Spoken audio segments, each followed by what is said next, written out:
ஒரு 5000 கட்டி நீ கட்டினாக்கா நான் உனக்கு வந்து காந்த பெட்டு தரேன், உடம்புல படுத்த இருக்கிற வியாதி மொத்தமே பீஸ் பீஸா போயிடும்.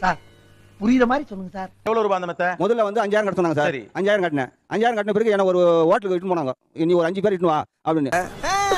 ஏறி அங்க 8வது பில்டிங்ல வச்சு வேலூர்ல காமிச்சிட்டு இதெல்லாம் இந்த மாதிரி இடத்துல உங்களுக்கு இன்னைக்குமே இது மேல உங்க வாழ்க்கையே இதில் தான் உங்களுக்கு ரூமு, இதில் தான் உங்களுக்கு அலாட்மெண்ட் எல்லாமே ஓஹோன்னு ஆயிடுங்க. என்ன குத்துவலுக்கு ஆத்திரத்தோம், என்ன ஜனம் தெரியுமா?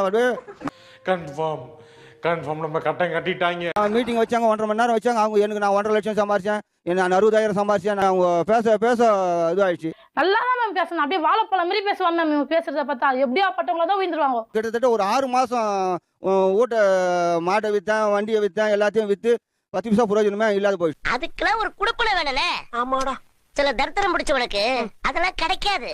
ஆனா உங்கள்ட்ட ஒரு காந்த படுக்கை இருக்கு. எங்க கையில ஒண்ணு இருக்கு. படுத்தா நல்லா இருக்கா? பிரச்சனை அது எங்க சார் நாங்க படுத்தோம், அதெல்லாம் படுத்தா குத்துது சொல்லலாம். ஐயா உடனே நரம்பாத்து விட்டாங்களே. ஆனா இது மாதிரி அப்ப எத்தனை தடவை நீங்க ஏமாந்துறீங்க? நான் 5-6 முறை ஏமாந்தேன் சார். அது எப்படி ஒரு தடவை ஏமாறலாம்? ஒண்ணுத்துல போனா ஒண்ணுத்துல லிங்க் ஆச்சுன்னா முன்னேறலாம். ஒரு மனிதனுக்கு வாழ்க்கையில அடி விடுங்களா? அடியே வாழ்க்கையா இருந்தா எப்படி?